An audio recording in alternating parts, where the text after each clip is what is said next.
Praise the lord. So ముందుగా ఆ, మన ఫౌండేషన్ స్క్రిప్చర్ తెలుసు కదా, ప్రావర్బ్స్ చాప్టర్ 10 వర్స్ 22, సామెతలు 10వ అధ్యాయం 22వ వచనం.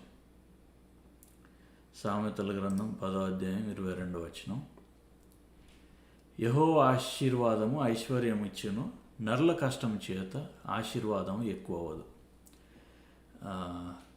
మనకి మోస్ట్ ఆఫ్ ద ప్రాబ్లమ్స్ మన జీవితంలో అసలు చాలా సమస్యలు కొదువలో నుంచి వస్తుంటాయి. కొదువ ఏదైనా తక్కువ అయింది అని అనిపించినప్పుడు అలాంటి మైండ్ సెట్ నుంచి మనకి ప్రాబ్లమ్స్ కలుగుతూ ఉంటాయి అన్నమాట. ఆదాము అవ్వలకి దేవుడు ఏదైనా వనంలో అన్ని చెట్ల నుంచి మీరు తినొచ్చు, మంచి చెడుల వృక్షం ఒక్కటి, ఆ ఫలం ఒకటి మీరు తినకూడదు అని చెప్పాడు. చెప్పినప్పుడు సైతాను వాడు దేన్ని వాడుకున్నాడు టెంప్ట్ చేయడానికి అంటే, మీకు అన్ని చెట్లు ఉన్నాయి తినడానికి అని చెప్పలేదు వాడు. ఈ ఒక్క చెట్టు మీరు తినొద్దా, ఈ ఒక్క ఫలం మీరు తినకూడదా అని వాళ్ళని శోధించాడు అనమాట.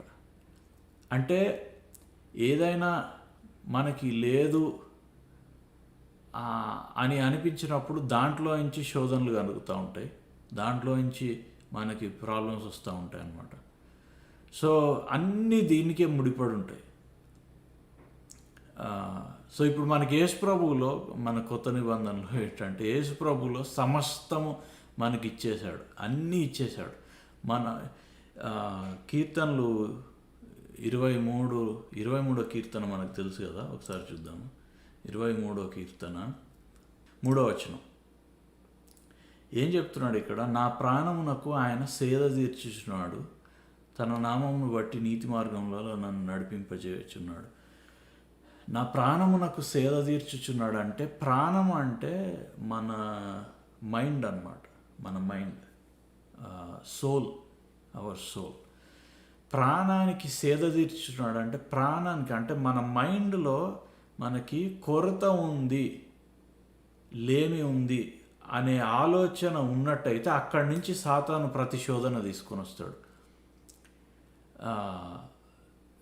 మనకి యేసు ప్రభువులో ఆయన ఏం చేశాడంటే ఆ కొరత అనేది తీర్చివేశాడు. ఏది మనకి ఇవ్వడానికి ఏది ఆపట్లేదు దేవుడు. ప్రతీది మనకి ఇవ్వాలనుకుంటున్నాడు, ఇచ్చేశాడు కూడా యేసు ప్రభువులో.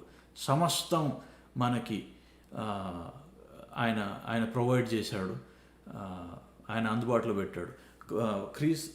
మీ ప్రతి అవసరత క్రీస్తు, ప్రభు యేసు క్రీస్తు మహిమైశ్వర్యమందు తీర్చబడుతుందని చెప్పి మనకు వాక్యం చెప్తుంది. సో ఈరోజు మనం గుర్తుపెట్టుకోవాల్సింది ఏంటంటే, నాకు ఏ కొరత లేదు, నథింగ్, ఐ ల్యాక్ నథింగ్. ఇంకా మనకు మొదటి వచనంలో, ఇదే కీర్తన మొదటి వచనంలో ఏం చెప్తున్నాడు?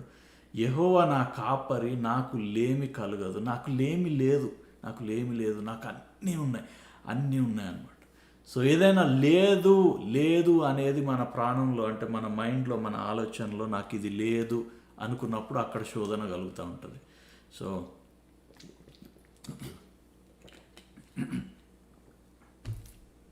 సో అది ఈరోజు మనం జ్ఞాపకం పెట్టుకోవాలి. అయితే మనం యెహోవా ఆశీర్వాదము చూస్తూ ఉన్నాము.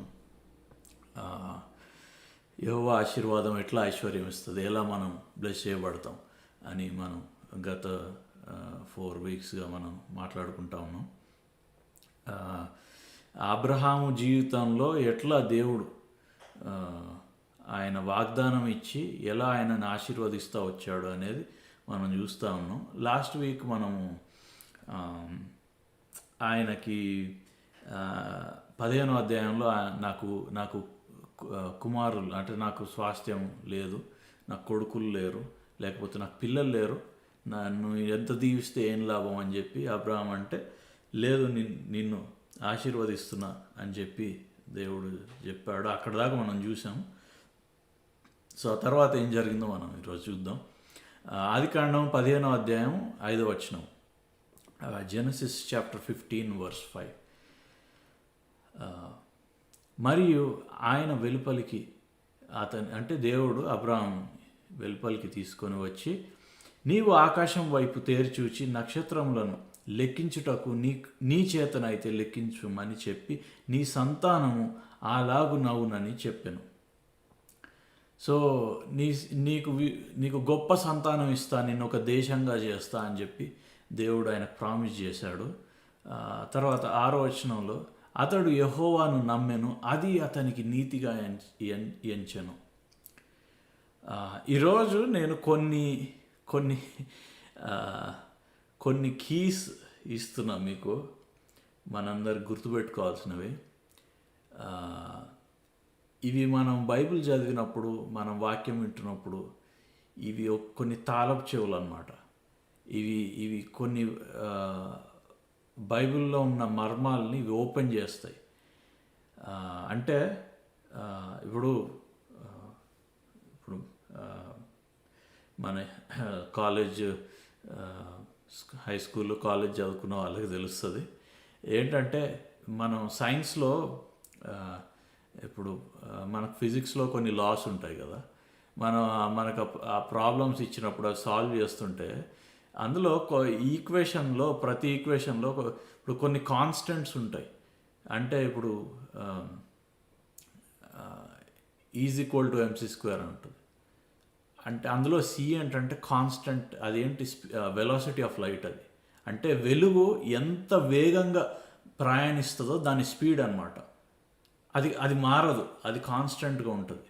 అట్లా కొన్ని కాన్స్టెంట్స్ ఉంటాయి. మన మన మన గ్రావిటేషనల్ ఫోర్స్ ఉంటుంది, అదొక కాన్స్టెంట్ అనమాట. అంటే భూమి ఆకర్షణ శక్తి అదొక కాన్స్టెంట్. సో ఇవి తెలిసి ఉంటే నువ్వు ఈక్వేషన్ని సాల్వ్ చేయొచ్చు అనమాట. అలాగే ఈ మన బ్లెస్సింగ్ అనే ఈక్వేషన్ని సాల్వ్ చేయడానికి నేను ఈరోజు కొన్ని కాన్స్టెంట్స్, అంటే మనకి ఆ ఈక్వేషన్లో పెట్టుకోవడానికి కొన్ని తాళపు చెవులు ఇస్తున్నాను అనమాట. అవి ఏంటంటే ఇక్కడ మనం చూడాలి, అతడు యెహోవాను నమ్మెను, అది అతనికి నీతిగా ఎంచెను. బైబిల్లో ఎప్పుడు కానీ నీతి అంటే తిరిగి మనం ఈ వచనానికి రావాలి. ఇది ఇక్కడ ఉంటుంది. నీతి అంటే డెఫినేషన్ ఏంటి అని ఇక్కడ ఉంటుంది అనమాట. నీతి అంటే మనం చేసే మంచి పనులు కాదు, లేకపోతే మనం ఏమంటాం, ఇప్పుడు ఒక 10 మందికి భోజనం పెట్టాము లేని వాళ్ళకి, లేకపోతే లేని వాళ్ళకి డబ్బులు ఇచ్చాము, ఆదివారం చర్చికి వెళ్ళాము, రోజు బైబిల్ చదువుకున్నాం. ఇది కాదు నీతి అంటే. నీతి అంటే బైబిల్లో ఎప్పుడు కానీ నీతిమంతుడు, నీతిమంతురాలు అని చదువుకున్నప్పుడు వెంటనే ఇక్కడికి రావాలి. ఆదికాండం 15వ అధ్యాయం 6వ వచనానికి రావాలి.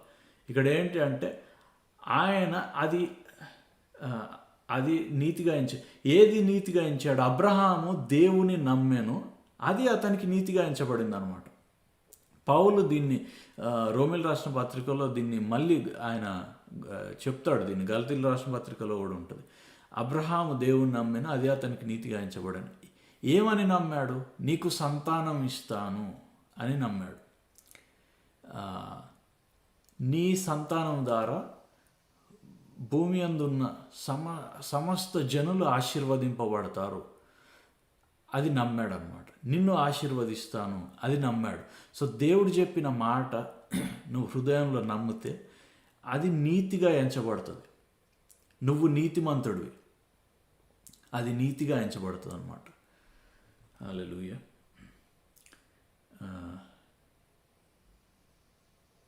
Tejas, praise the Lord. Okay, so ఇప్పుడు మన కీర్తనలు 37 కీర్తనలో ఒక మాట ఉంటుంది. ఏముంటుందంటే, నీతిమంతునికి కలిగినది కొంచెమైనను అది అనేక మంది భక్తిహీనుల ధన సమృద్ధి కంటే శ్రేష్టం అని ఉంటుంది. అంటే ఆ వాక్యంలో నీతిమంతుడు అంటే దేవుణ్ణి నమ్మిన బిడ్డకి కొంచెం ఉన్నా సరే అది అనేక మంది కలిగిన ధన సమృద్ధి కంటే శ్రేష్టమైనది అని వాక్యం చెప్తుంది అనమాట. అంటే నీ చేతిలో ఉన్న 10 రూపాయలు దేవుడు అంటే ఏంటో తెలియని వ్యక్తి, అంటే ఆయన ఇచ్చే రక్షణ తెలియని వ్యక్తికి ఉన్న కోట్ల కంటే నీ చేతిలో ఉన్న 10 రూపాయలు విలువైంది అని ఆ వాక్యం చెప్తుంది అనమాట. సో అట్లా బైబిల్లో ఎప్పుడు కానీ నీతి అని ఉన్నప్పుడు వెంటనే ఈ మాట పెట్టుకోవాలి దాంట్లో. సో ఈరోజు మనం దేవుణ్ణి నమ్ముతున్నాము అంటే మనకు అది నీతిగా ఎంచబడుతుంది అనమాట, మనం నీతిమంతులం. తర్వాత 7వ వచనంలో ఏం చెప్తున్నాడంటే, మరియు ఆయన నీవు ఈ దేశమును స్వాతంత్రించుకొనున్నట్లు దాని నీకిచ్చుటకు కల్దీయుల ఊరు అను పట్టణం నుండి నిన్ను యువతలకు తీసుకొని వచ్చిన యెహోవాను నేనే అని చెప్పినప్పుడు అతడు 8వ వచనం, అతడు ప్రభు అయిన యెహోవా నేను దీన్ని కొందునని నాకెట్లు తెలియననగా. సో ఓకే, నువ్వు నాకు సంతానం ఇస్తా అంటున్నావు, నేను నమ్ముతున్నా. అలాగే నువ్వు నాకు ఈ దేశాన్ని ఇస్తా అంటున్నావు, అది కూడా నమ్ముతున్నా. కానీ నాకు ఎట్లా తెలుస్తుంది, నాకు గ్యారంటీ ఏంటి నువ్వు ఇస్తావని అంటే నాకు ఎలా తెలుస్తుంది? సో మనం సామెతలు 10:22లో గుర్తుంది కదా, యెహోవా ఆశీర్వాదం ఐశ్వర్యం ఇస్తుందని. సో దేవుడు ఏమంటున్నాడు, నీకు ఐశ్వర్యం ఇస్తా, నేను దీవిస్తా, నేను బ్లెస్ చేస్తా అని దేవుడు అంటున్నాడు. సో నువ్వు నన్ను బ్లెస్ చేస్తావని నాకు ఎట్లా తెలుస్తుంది అని చెప్పి అబ్రహాం అడిగాడు అనమాట. అడిగినప్పుడు ఇక్కడ చూద్దాం ఏం జరిగింది. 9వ వచనంలో ఆయన అంటే దేవుడు 3 ఏండ్ల పెయ్యను, 3 ఏండ్ల మేకను, 3 ఏండ్ల పొట్టేలును, 1 తెల్లగువ్వను, 1 పావురపు పిల్లను నా యొద్దకు తెమ్మని అతనితో చెప్పగా అతడు అవన్నీ తీసుకొని వాటిని నడుమ ఖండించి దేని ఖండమును దాని ఖండమునకు ఎదురుగా నుంచాను. పక్షులను అతడు ఖండింపలేదు. సో ఇక్కడ ఏం చెప్తున్నాడు దేవుడు, అబ్రహాం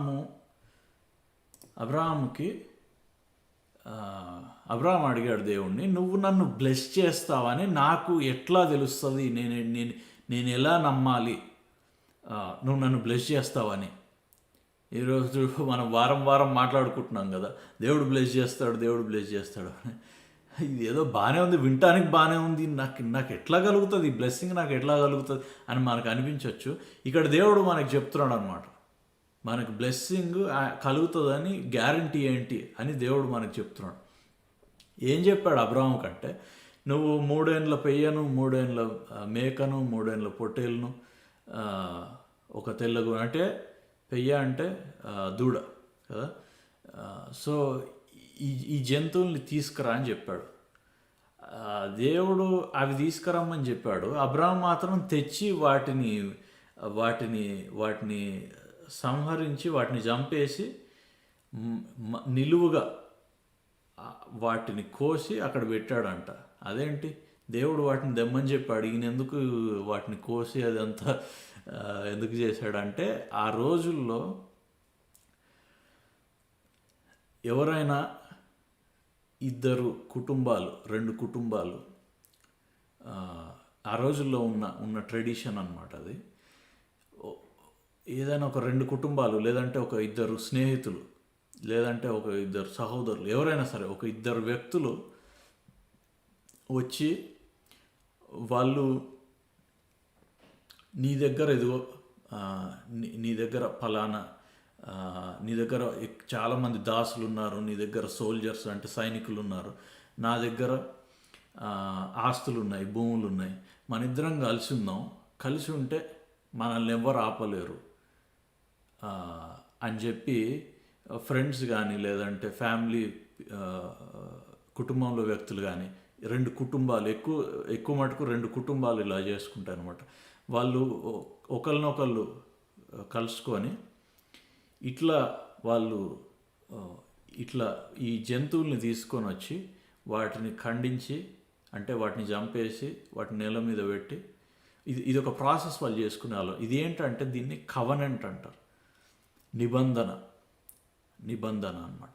అంటే కవనెంట్ మన లేటెస్ట్ మన ఈ జనరేషన్ లాంగ్వేజ్లో చెప్పాలంటే కాంట్రాక్ట్. వాళ్ళు ఒక కాంట్రాక్ట్లోకి ఎంటర్ అవుతారు ఆ రెండు కుటుంబాలు. ఆ కాంట్రాక్ట్ ఏంటంటే, నీకున్నదంతా, నీ బలమంతా నాది, నా బలమంతా నీది. నీకున్న వీక్నెస్ అంతా నాది, నాకున్న వీక్నెస్ అంతా నీది. అది ఇప్పటికీ మన మన మనకి ఇప్పటికీ అది జరుగుతూనే ఉంటుంది. ఎక్కడో మీరు గెస్ చేయాలి, ఎక్కడ జరుగుతుందో అది మీరు గెస్ చేయాలి. ఎక్కడ అంటే మన మ్యారేజెస్ అన్నమాట. Marriages are a covenant. It's a binding covenant. నాకున్న బలవంతా నీది, నీకున్న బలవంతా నాది. నాకున్న వీక్నెస్ అంతా నీది, నీకున్న వీక్నెస్ అంతా నాది. ఇట్స్ ఎ బైండింగ్ కవనెంట్ అన్నమాట. సో ఇది ఆ రోజుల్లో వాళ్ళు ఇట్లా అందుకే దేవుడు ఈ జంతువుల్ని తీసుకురా అన్నప్పుడు అబ్రాహాంకి అర్థమైపోయింది ఆయన ఏం చెప్తున్నాడు. అందుకే ఆయన అబ్రాహాం తీసుకొచ్చి వాటిని ఇమీడియట్గా వాటిని ఖండించి, తర్వాత వాళ్ళు ఏం చేస్తారంటే వీళ్ళ మీద ఉన్న కోట్ లాగా వేసుకునే వాళ్ళు పై వస్త్రం, ఈ వ్యక్తి మీద ఉన్న కోటు వాళ్ళ మీద ఉన్న కోటు ఈ వ్యక్తి మీద వేసుకొని, సో వాళ్ళు ఏమైపోతుందంటే వాళ్ళు నీకు నేనున్నా నాకు నువ్వు ఉంటావు అని ఒక అగ్రిమెంట్లోకి ఎంటర్ అవుతారనమాట, ఒక నిబంధనలోకి. సో ఇక్కడ దేవుడు ఏం చెప్తున్నాడంటే అబ్రాహాంకి ఒక నిబంధన చేస్తున్నాడు అనమాట, ఒక నిబంధన చేస్తున్నాడు. ఇంకా మనం చూద్దాం ఇంకా ఏమైంది. వాటిని అక్కడ ఆ జంతువుల్ని వాటిని సంహరించి అక్కడ నేల మీద పెట్టాడనమాట. సో ఇమాజిన్ చేసుకోవాలి, అక్కడంతా ఒక రక్తపు మడుగు ఉంటుంది ఆ ప్రదేశం అంతా, ఎందుకంటే ఈ జంతువుల్ని చంపినప్పుడు వాటి బ్లడ్ అంతా అక్కడ ఉంటుంది. అయితే గద్దలు ఆ కళేబరంల మీద వాలినప్పుడు అబ్రాము వాటిని తోలివేశాను. ప్రొద్దుగ్రుంక పోయినప్పుడు అబ్రామునకు గాఢ నిద్ర పుట్టెను, భయంకరమైన చీకటి అతని కమ్మగా, ఆయన నీ సంతతి వారు. సో ఏమైంది, సాయంకాలం అయింది, అబ్రాముకి గాఢ నిద్ర పుట్టిందంట. సో పడుకున్నాడు ఆయన. పడుకున్నప్పుడు దేవుడు మాట్లాడుతున్నాడు ఆయనతోటి. ఏమంటున్నాడంటే నీ సంతతి వారు తమది కాని ప్రదేశం మందు నివసించి ఆ దేశపు వారికి దాసులుగా నుందురు. వారు 400 ఏండ్లు వీరిని శ్రమ పెట్టుదురు. వీరు ఎవరికి దాసులుగా ఉందరో ఆ జనులకు నేనే తీర్పు తీర్చేదను. తర్వాత వారు మికిలి ఆశతో బయలుదేరి వచ్చేదరు. దేవుడు ఒక ప్రాఫెసీ చెప్తున్నాడు అన్నమాట, జరగబోయేది ఏంటి అని చెప్తున్నాడు. ఆయన అడిగాడు కదా, నాకు ఈ దేశం ఇస్తా అని నేను ఎట్లా నమ్మాలి అని అడిగినప్పుడు ఆయన ఒక జరగబోయే ఒక ప్రాఫెసీ చెప్తున్నాడు అన్నమాట. నెక్స్ట్ 400 years నీకు కలిగిన సంతానం వారు వేరే దేశానికి వెళ్ళి వాళ్ళకి దాసులుగా ఉంటారు. అంటే ఎందుకు దేవుడు ఇలా వాళ్ళని దాసులుగా ఉంచడానికి తీసుకెళ్తున్నాడు అంటే, ఆ రోజు ఆ టైంలో వీళ్ళకి వాళ్ళని ఇప్పుడు మనం తర్వాత చూస్తాం. అబ్రాహాంకి ఇసాకు పుట్టాడు, ఇసాకుకి యాకోబు, ఏశావు పుట్టాడు. యాకోబుని దేవుడు చూస్ చేసుకున్నాడు. యాకోబుకి 12 మంది కొడుకులు పుట్టారు. వీళ్ళు ఎట్లా అంటే వీళ్ళందరినీ ఒక దేశంగా చేయాలంటే దేవుడికి ఇంకా ఫ్రీ యాక్సెస్ లేదన్నమాట. సో ఏం చేసినా ఈ యొక్క అబ్రాహాంకి ఇచ్చిన ప్రామిస్ ద్వారా చేయాలి. కానీ వాళ్ళు ఆ ప్రామిస్ ఫుల్ఫిల్ కాకుండా వాళ్ళు ఇష్టం వచ్చినట్టు చేసుకుంటే మనం తర్వాత చూస్తాం. యాకోబు కొడుకులలో 12 మంది విచిత్రమైన క్యారెక్టర్స్ ఉంటారు అనమాట. ఒక్కొక్కడు ఒక్కొక్కలాగా ఉంటాడు. ఇప్పుడు వీళ్ళందరినీ పెట్టుకొని ఆయన వాళ్ళని ఒక దేశంగా, ఒక జనాంగంగా మార్చాలంటే దేవుడికి అంటే ఆయనకు ఆప్షన్స్ లేవన్నమాట. అందుకని ఆయన ఏం చేశాడంటే వీళ్ళని ఐగుప్తుకి వెళ్ళేటట్టు చేస్తాడు.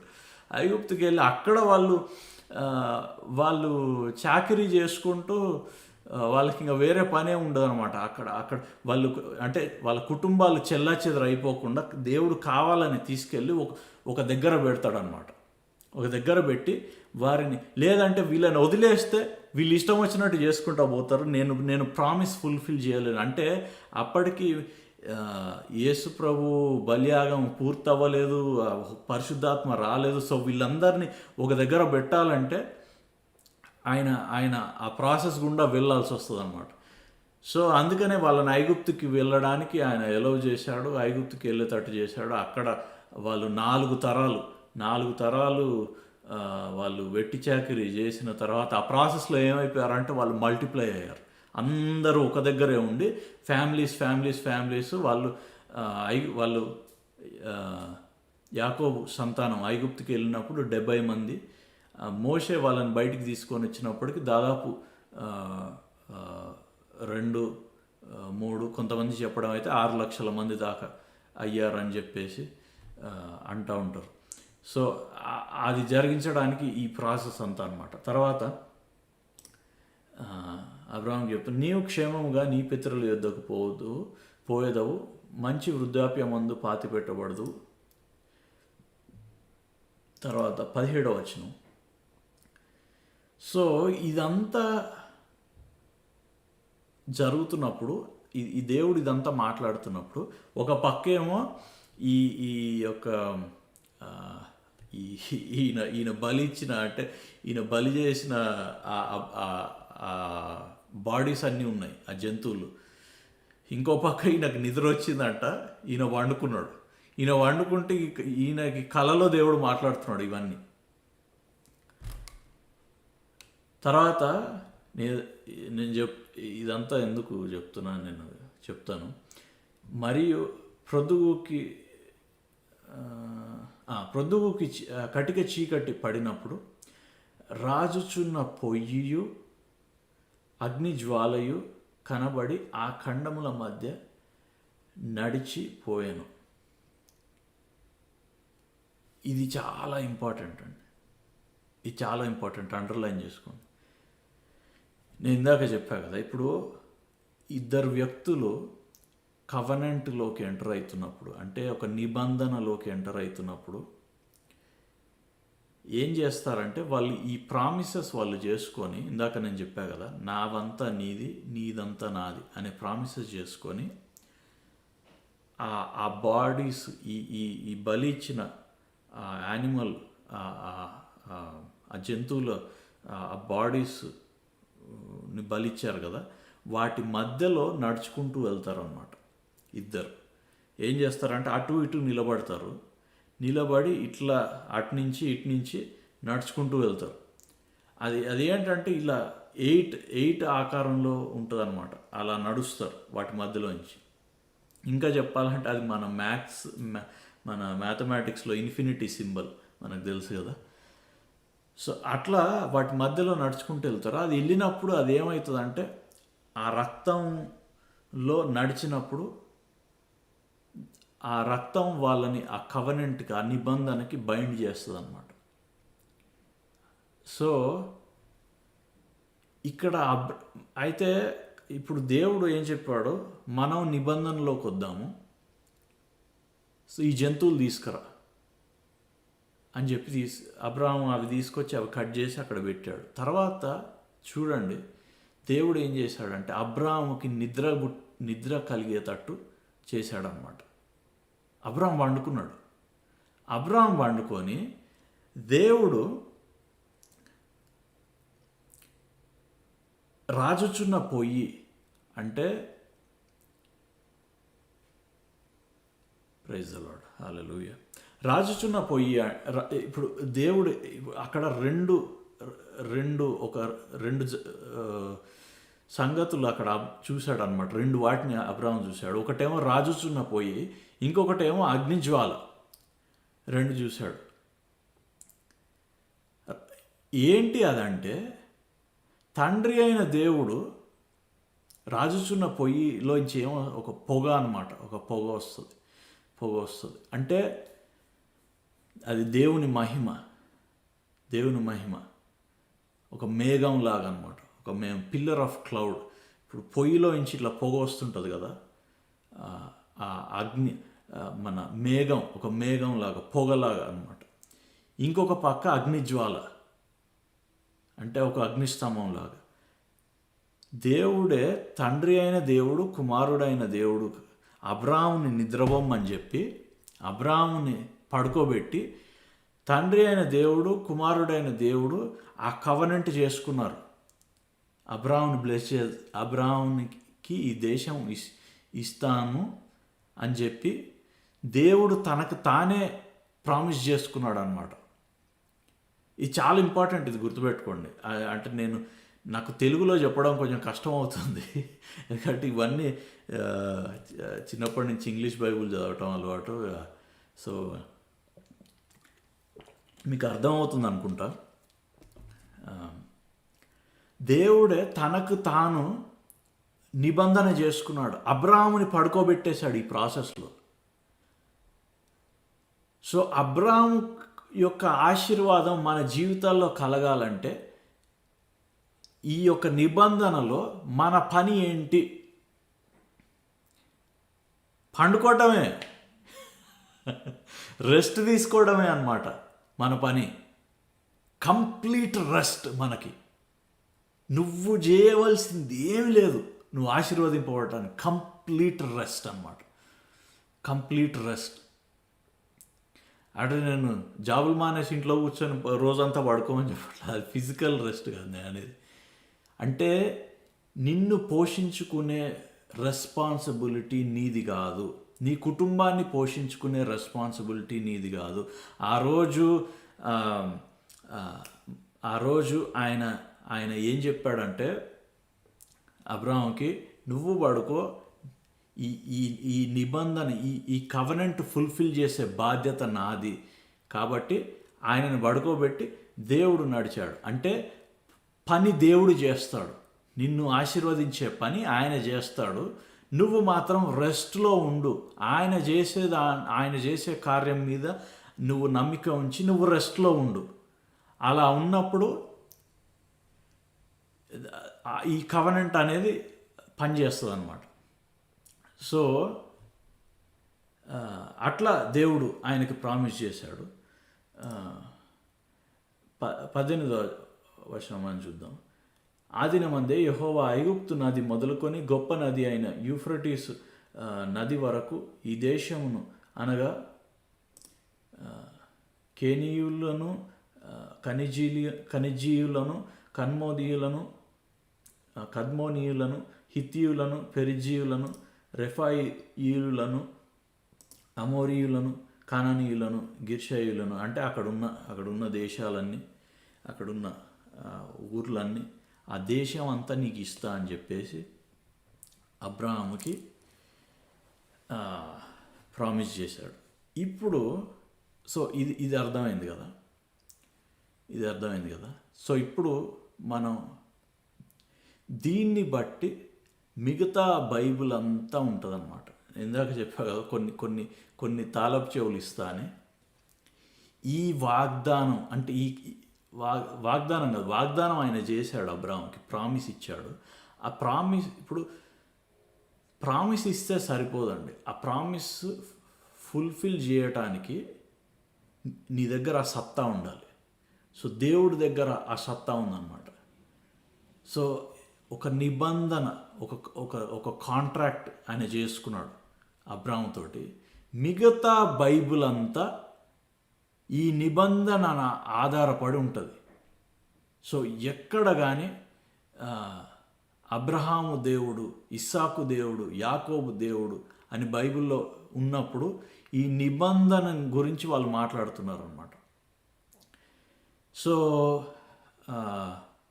ఇక్కడ నుంచి ఏం జరిగింది ఇప్పుడు తర్వాత మనం చూస్తాం కదా. యాకోబు సంతానం ఐగుప్తులో ఉంటారు. ఐగుప్తులో నుంచి వాళ్ళని దేవుడు బయటకు తీసుకొని వచ్చినప్పుడు ఎలా తీసుకొని వస్తాడు? వాళ్ళని అగ్నిస్తంభము, మేఘస్తంభము లాగా వాళ్ళకు తోడుండి తీసుకొని వస్తాడు. ఎందుకు అంటే అది అబ్రాహాముకి ఇచ్చిన ప్రామిస్ అన్నమాట. నేను ఈ దేశాన్ని ఇవ్వటానికి నేనే ఆ కార్యం జరిపిస్తా అని చెప్పి దేవుడు ప్రామిస్ చేశాడు కదా. ఆ దేశం ఇవ్వడానికి ఆయన ఆ కార్యం చేశాడనమాట. ఇక్కడ నుంచి బైబిల్లో ఎప్పుడు కానీ ఎవరైనా ప్రార్థన చేసి వాళ్ళు దేవుని దగ్గర నుంచి పొందుకున్నారంటే వాళ్ళు ప్రతిసారి అబ్రహాముకి చేసిన నిబంధనని, అబ్రహాముకు చేసిన వాగ్దానాన్ని గుర్తు చేసుకొని వాళ్ళు పొందుకోగలిగారు. ఇప్పుడు హన్నా ఉంది బైబిల్లో, ఆమెకు సంతానం లేదు. ఆమెకు సంతానం లేనప్పుడు ఏం జరిగింది? ఆమె దేవుడి దగ్గరికి వెళ్ళి అడిగిందనమాట. ఈ అడిగితే ఇవ్వటం ఏంటి? మిగతా దేవుళ్ళందరూ ఎట్లా ఉంటుంది అంటే ఆ రోజుల్లో మీరు ఏదన్నా బలి అంటే ఏంటి? మనుషులని బలియాలని వాళ్ళు మనుషులని చంపేసే వాళ్ళనమాట. అలాంటి క్రూరమైన రిలీజియన్స్ ఉండే ఆ రోజుల్లో. దేవుడు మాత్రం నా దగ్గరకు వచ్చి అడిగితే నీకు ఇస్తా అని చెప్పేసి, ఎందుకు ఆ బ్లెస్సింగ్ పొందుకోవడానికి ఎవరో పేమెంట్ చేయాలి నీకు. ఎందుకంటే మనం ఇంతకుముందు మనం మాట్లాడుకున్నాం కదా, ఆదాము పాపంలోకి వెళ్ళిపోయిన తర్వాత ఆయనకి తిరిగి బ్లెస్సింగ్లోకి రావడానికి ఆయన పేమెంట్ చేస్తే కానీ అవ్వదు. ఆ బ్లెస్సింగ్ అనేది ఆయనకి ఒక పేమెంట్ చేస్తే కానీ అవ్వదు. ఇక్కడ అబ్రాహాంకి దేవుడు ఏం చెప్తున్నాడు అంటే, పేమెంట్ నేను చేస్తా అని చెప్పేసి అబ్రాహాంకి చెప్తున్నాడు దేవుడు. సో ఇది నమ్మి ప్రార్థించిన వాళ్ళందరూ బ్లెస్సింగ్ పొందుకున్నారు. హన్నా అడిగినప్పుడు చూద్దాం. మొదటి సమూయేలు హల్లెలూయా. ఓకే, మొదటి సమూయేలు మొదటి అధ్యాయము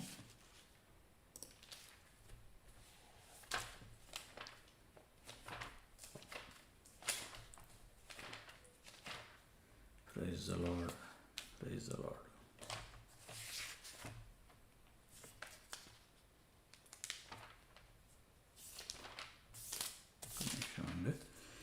ఓకే, మొదటి సమూయేలు మొదటి అధ్యాయం 17వ వచనం.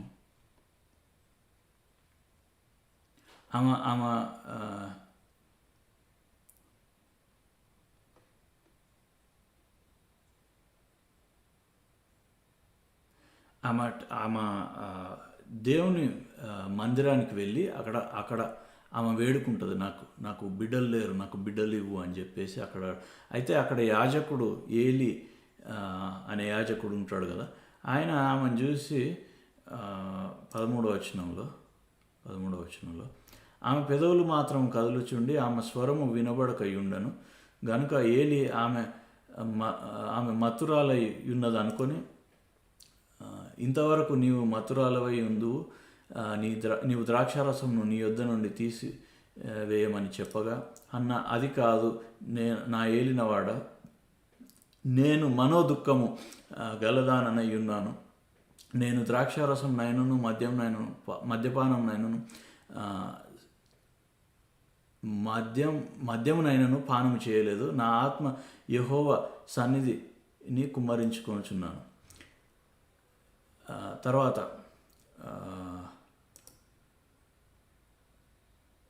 17వ వచనం. అంతటా ఏలి, నీవు క్షేమంగా వెళ్ళుము, ఇజ్రాయేలు దేవునితో నీవు చేసుకొనిన మనవిని ఆయన దయచేయునుగాక అని ఆమెతో చెప్పాను.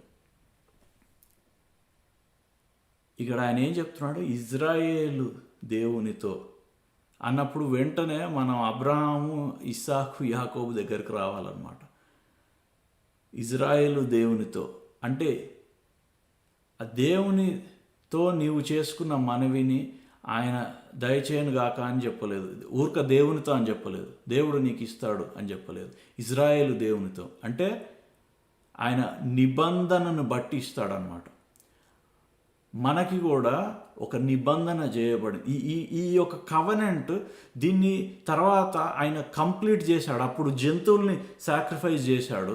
మన కోసం ఆయన కుమారుణ్ణి సాక్రిఫైస్ చేశాడు అనమాట. ఆయన కుమారుడిలో నీవు చేసుకున్న మనవి ఆయన దయచేయును గాక అని బైబిల్ చెప్తుంది. ఆయన కుమారుడి ద్వారా మనకి చేసిన నిబంధన. ఇప్పుడు మనం కమ్యూనియన్ తీసుకుంటాం కొద్దిసేపట్లో. యేసు ప్రభు ఏం చెప్పాడు? దీన్ని చేయనప్పుడల్లా నన్ను జ్ఞాపకం చేసుకోండి, ఈ పాత్రలో తాగినప్పుడల్లా ఇది నా నిబంధన రక్తము అని జ్ఞాపకం చేసుకోండి. అని అని చెప్పాడు. సో యేసు ప్రభు ఆ జంతువులు ఎలా అయితే చీల్చబడ్డాయో, ఖండించబడ్డాయో, యేసు ప్రభు అలా ఖండించబడ్డాడు అనమాట శిలువ మీద. అప్పుడు ఆ బ్లెస్సింగ్ మనకు పొందుకోవడానికి ఒక ఒక పేమెంట్ అనేది చేయబడింది. ఆ దాన్ని బట్టి మనకి ఇప్పుడు ఏదో దేవుడు నన్ను కనకరిస్తే బాగుండు, దేవుడు నాకు ఆశీర్వదిస్తే బాగుండు అంటే ఏదో వేగ్గా మనం అనుకుంటా ఉంటాం. కానీ ఇదంతా ఒక ఒక ఒక ఒక ఒక ఈ బైబిల్ అంతా ఒక టెస్ట్మెంట్, ఒక కవనెంట్, ఒక నిబంధన మీద ఏర్పడిందనమాట. ఆ నిబంధన జ్ఞాపకం చేసుకొని మనం ప్రేయర్ చేసినట్టయితే, మనం అడిగినట్టయితే అవన్నీ అట్లా పొందుకుంటాం మనం. ఇంకొక ఇన్స్టెన్స్ నేను చూపిస్తా. ఎట్లా వీళ్ళు వేరే వేరే వ్యక్తులు బైబిల్లో ఎలా పొందుకున్నారు. Praise the lord. మొదటి దినవృత్తాంతాలు 4వ అధ్యాయం 9వ వచనం, వర్స్ 9. 1 Chronicles chapter 4 verse 9. ఇక్కడ ఏం చెప్తున్నాడు? ఎబ్బేజు తన సహోదరుల కంటే ఘనము పొందిన వాడే యుండెను. ఓకే, ఎబ్బేజు తన సహోదరుల కంటే ఘనము పొందిన వాడే ఉండను. ఇంగ్లీష్ బైబిల్ ఏముంటుందంటే now Jabez was more honourable than his brothers అని ఉంటుంది. తర్వాత వేదన పడి ఇతని కంటిని అని అతని తల్లి అతనికి ఎబ్బేజు అని పేరు పెట్టాను. ఎబ్బేజు అంటే ఆ పేరుకి వేదన అని అర్థం అన్నమాట. 10వ వచనం చూడండి. ఎబ్బేజు ఇజ్రాయేలీల దేవుని గూర్చి మొరపెట్టి, ఇక్కడ చూడండి, ఆయన ఊరిక దేవుని గూర్చి మొరపెట్టనని లేదు, ఇజ్రాయేలీల దేవుని గూర్చి మొరపెట్టి అంటే ఆయనకి దేవుడు చేసిన నిబంధన ఏంటి అనేది క్లారిటీ ఉందన్నమాట. అబ్రహాము, ఇస్సాకు, యాకోబులతోటి దేవుడు చేసిన నిబంధన ఏంటి అనే మైండ్ సెట్ తోటి ఆయన ఈ ప్రార్థన చేస్తున్నాడు. ఊరిక ఏదో చేసేయడం కాదు.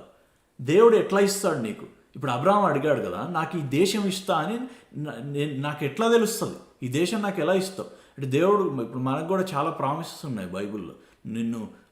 నిన్ను తలగా ఉంచుతాను, నిన్ను తోకగా ఉంచాను, నువ్వు అనేక జన్మలకు అప్పిచ్చేవాడుగా ఉంటావు కానీ అప్పు చేసేవాడుగా ఉండవు, లేకపోతే క్రీస్తు మహిమైశ్వర్యం అందు నీ ప్రతి అవసరం తీర్చబడుతుంది, ఇలాంటి ఆయన పొందిన గాయముల ద్వారా నీకు స్వస్థత కలుగుతుంది. ఇవన్నీ నీకు కలుగుతుందని నీకు ఎట్లా తెలుస్తుంది అంటే ఆయన చేసిన నిబంధన ద్వారా అన్నమాట. అది నీకు తెలిసి ఉండాలి. ఇక్కడ ఎబ్బేజు అది తెలుసుకున్నాడు. అందుకనే ఆయన ఇజ్రాయేలీల దేవుని గూర్చి మొరపెట్టి, నీవు నన్ను నిశ్చయముగా ఆశీర్వదించి నా సరిహద్దులను, ఒక్క నిమిషం, ఏంటి ఆయన దేవుణ్ణి లిటరల్గా కమాండ్ చేస్తున్నాడు అన్నమాట. ఇంగ్లీష్ బైబిల్ ఉంటుంది, bless Lord bless me indeed, నీవు నన్ను నిశ్చయముగా ఆశీర్వదించు. ఎట్లా వస్తుంది అంత ధైర్యం దేవుణ్ణి అడగడానికి? నువ్వేం చేసావని వస్తుంది? నువ్వు మంచివాడు అని ఆయన ఆశీర్వదిస్తాడా?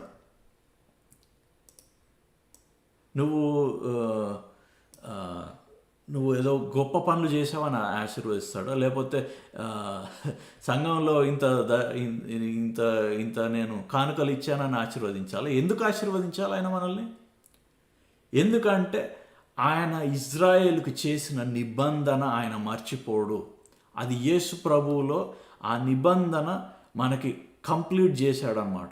ఆ నిబంధన మనకి ఫినిష్ చేశాడు యేసు ప్రభువులో. దాన్ని బట్టి నిన్ను నిశ్చయముగా ఆశీర్వదిస్తాడు ఆయన. There is no doubt. దేవుడు నన్ను ఏమో ఎట్లా అవుతుందో అనే అలాంటి డౌట్స్ లేవు. ఇంకా నిశ్చయముగా ఆశీర్వదించాడు ఆయన మనల్ని, నిశ్చయంగా. ఇక్కడ చూడండి ఆయన ప్రార్థన, నీవు నన్ను నిశ్చయముగా ఆశీర్వదించి నా సరిహద్దులను విశాలపరిచి నీ చెయ్యి నా తోడుగా, నా సరిహద్దులను విశాలపరిచి అంటే ఎన్లార్జ్ మై టెరిటరీ.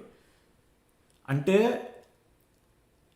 నా యొక్క ఈ చిన్నదైన జీవితం, ఈ లిమిటెడ్ మెంటాలిటీ, ఈ లిమిటెడ్ మైండ్ సెట్, ఈ లిమిటెడ్ రిసోర్సెస్, దీన్ని ఎన్లార్జ్ చేయి ప్రభువా అని అడుగుతున్నాడు ఆయన. దీన్ని ఎన్లార్జ్ చేయి, దీన్ని విస్తరింపజేయి. యెషయా గ్రంథంలో ఏముంటుంది? 54 అనుకుంటా. నీవు కుడికిని ఎడమునకును నిన్ను విస్తరింపజేసేదని అని ఉంటుంది.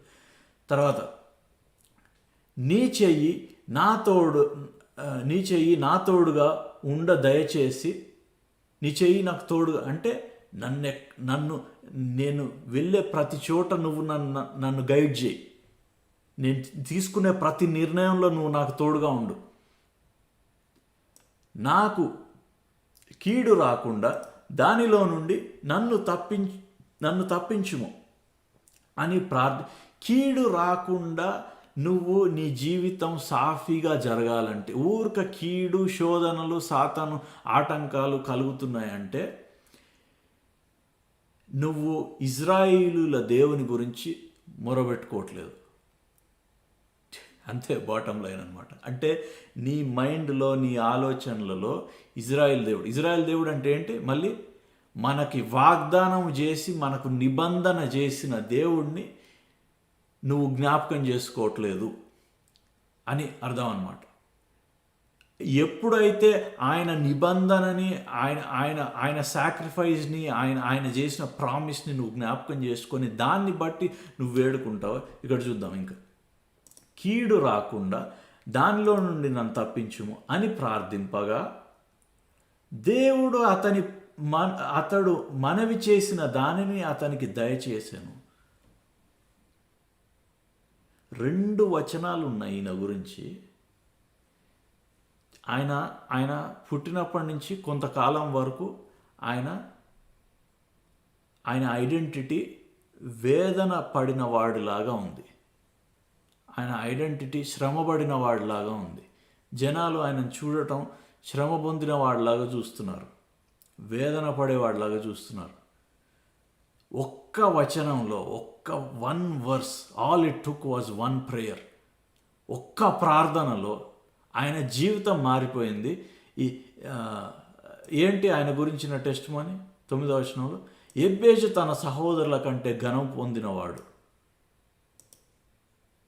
జేబెజ్ was more honourable than all his brethren. ఆయన చుట్టూ ఉన్న వాళ్ళకంటే ఆయనను గనుడుగా చేశాడు దేవుడు ఒక్క ప్రార్థనలో. మనం ఎన్ని ప్రార్థనలు చేస్తున్నాం? ఎన్ని సంవత్సరాలుగా చేస్తున్నాం మనం ప్రార్థనలు? ఇది మనం చాలా ఇంపార్టెంట్. ఇది మనం జ్ఞాపకం పెట్టుకోవాలి. మన ప్రార్థనలు ఏదో ప్రార్థన చేయటం కాదు. ఆయన నిబంధనను బట్టి, ఆయన చేసిన పేమెంట్ బట్టి ఆయన నిశ్చయముగా మనల్ని ఆశీర్వదించాడు. మన సరిహద్దులు విశాలపరిచాడు. మన చేయి పట్టుకొని నడిపిస్తాడు. ఆయన కీడు రాకుండా ఆయన కాపాడుతాడు. లిటరల్గా ప్రతి కీడు నుంచి నువ్వు బయటపడగలవు. సాతాను పెట్టే ఆటంకాలకి నువ్వు వాడు తెచ్చే ఆటంకాలకి నువ్వు వాటిని తీసుకోవాల్సిన అవసరం లేదన్నమాట.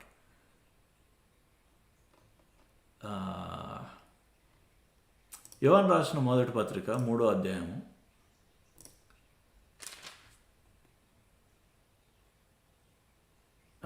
క్షమించాలి 4వ అధ్యాయం చాప్టర్ 4. యోహాను రాసిన మొదటి పత్రిక 4వ అధ్యాయము 17వ వచనం. ఇక్కడ ఏం చెప్తున్నాడు? తీర్పు దినమందు మనకు ధైర్యము కలుగునట్లు దీని వలన ప్రేమ మనలో పరిపూర్ణము చేయబడి ఉన్నది. ఏలైనగా ఆయన ఎట్టివాడై ఉన్నాడో మనము కూడా ఈ లోకంలో అటివారమై ఉన్నాము. ఇక్కడ ఏం చెప్తున్నాడు? ఇంగ్లీష్ బైబిల్లో ఏముంటుందంటే, చదువు, as he is so are you in this world అన్నట్టు. Love has been perfected among us in this, that we may have boldness in the day of judgment, because as he is, so are we in this world. నిబంధన అంటే మనం ఇందాక ఏమనుకున్నాం? నీ బలం అంతా నా బలం అవుతుంది, నా వీక్నెస్ అంతా నీ వీక్నెస్ అవుతుంది అని నిబంధన చేసుకుంటారు కదా. సిలువలో ఆయన ఏం చేశాడంటే నీ పాపం అంతా నీ శాపం అంతా నాదవుతుంది, నా నీతి అంతా నీదవుతుంది అని మార్చుకున్నాం అన్నమాట సిలువలో. సో ఇది మార్చుకున్నప్పుడు ఏం జరిగిందంటే ఆయన ఎలా అయితే ఉన్నాడో, యేసు ప్రభు ఎలా అయితే ఉన్నాడో ఈ లోకంలో మనం కూడా, ఈ లోకంలో పరలోకంలో కాదు, ఇప్పుడు ఈ లోకంలో మనం కూడా అట్లానే ఉంటామని ఈ వాక్యం చెప్తుంది. ఇంకా ఏం చెప్తుందంటే తీర్పు దినమందు మనకు ధైర్యం కలుగునట్లు. తీర్పు దినమందు ధైర్యం అంటే ఏంటి? మనం అందరం చనిపోయి లేదంటే రెండో రాకడలో ఆయన రాకడలో ఎత్తబడి ఆయన సింహాసనం ముందు నిలబడ్డప్పుడు అందరినీ తీర్పు తీరుస్తాడు ఆయన, అది కాదు. ఆ తీర్పు దినం కాదు ఇక్కడ చెప్పేది. తీర్పు దినం అంటే ఇంకా చూద్దాం. తీర్పు దినం అంటే ఏంటి? యెషయా గ్రంథము 54వ అధ్యాయము చివరి వచనం. యెషయా గ్రంథం 54వ అధ్యాయం చివరి వచనం, 17వ వచనం. Isaiah chapter 54 verse 17. నీకు విరోధంగా రూపింపబడిన ఏ ఆయుధము వర్ధిల్లదు, న్యాయ విమర్శ అంటే తీర్పు judgment on the day of judgment. So అక్కడ యోహాను రాసిన పత్రికలో ఏం చెప్తున్నాడో అదే ఇదన్నమాట. న్యాయ విమర్శలో నీకు దోషారోపణ చేయు ప్రతి వానికి నీవు నేరస్థాపన చేయుదు. యెహోవా యొక్క సేవకుల నీతి నా వలన కలుగుచున్నది, ఇది వారి స్వాస్థ్యము, ఇదే యెహోవా వాక్కు. అక్కడేమో ఏమంటున్నాడు? That you may have boldness in the day of judge. తీర్పు దినమందు నీకు ధైర్యం కలుగునట్లు. ఇక్కడేమో అదే తీర్పు దినమందు నువ్వు ఎవరైతే నీ మీద దోషారోపణ చేస్తున్నారో వాళ్ళ మీద నువ్వు నేరస్థాపన చేస్తావు, ఎందుకంటే నీ నీతి నా వలన కలిగింది. అంటే ఇందాక మనం అనుకున్నాం కదా, ఆయనలో మనం నీతిమంతులం కాబట్టి సాతాను ఏం చేస్తాడంటే మన శరీరాన్ని, మన శరీర రీతిగా ఉన్న మన పరిస్థితులని, మన శరీరాన్ని వాడు జడ్జి చేస్తాడనమాట. జడ్జి చేయడం అంటే న్యాయ విమర్శ చేస్తాడు. అంటే నువ్వు పర్ఫెక్ట్గా లేవు, నువ్వు కరెక్ట్గా చేయట్లేదు, నువ్వు పాపం చేశావు, నువ్వు తప్పు చేశావు, నువ్వు చిన్నప్పుడు ఆ తప్పు చేసావు అందుకే ఇప్పుడు ఇది జరుగుతుంది, నువ్వు సంవత్సరం కింద ఆ పని చేసావు అందుకే నీ పిల్లలకి ఇలా జరుగుతుంది, లేకపోతే నువ్వు సరైన ఉద్యోగం చేయట్లేదు, లేకపోతే నువ్వు సరైన ఇది చేయట్లేదు అందుకే నిన్ను నువ్వు పోషించుకోలేకపోతున్నావు. ఇలాంటి నేరస్థాపనలు, ఇలాంటి విమర్శలు సాతాను జడ్జ్మెంట్స్ చేస్తూ ఉంటాడనమాట. సో ఆ తీర్పు దినమందు వాడు చేస్తున్న జడ్జ్మెంట్స్ వచ్చినప్పుడు నీకు ధైర్యం కలుగునట్లు. ఎప్పుడు కలుగుతుంది ధైర్యం అంటే నువ్వు నీతిమంతుడివి అని తెలుసుకున్నప్పుడు నీకు ధైర్యం కలుగుతుంది. దేనివల్ల నీతిమంతుడివి? ఆయనతో నీకు నిబంధన ఉంది కదా, కాంట్రాక్ట్ ఉంది కదా. సో వాడు జడ్జ్మెంట్ చేయాలంటే ఆయన దగ్గరికి వెళ్ళాలి. ఎందుకంటే నీ వీక్నెస్ అంతా ఆయన తీసుకున్నాడు,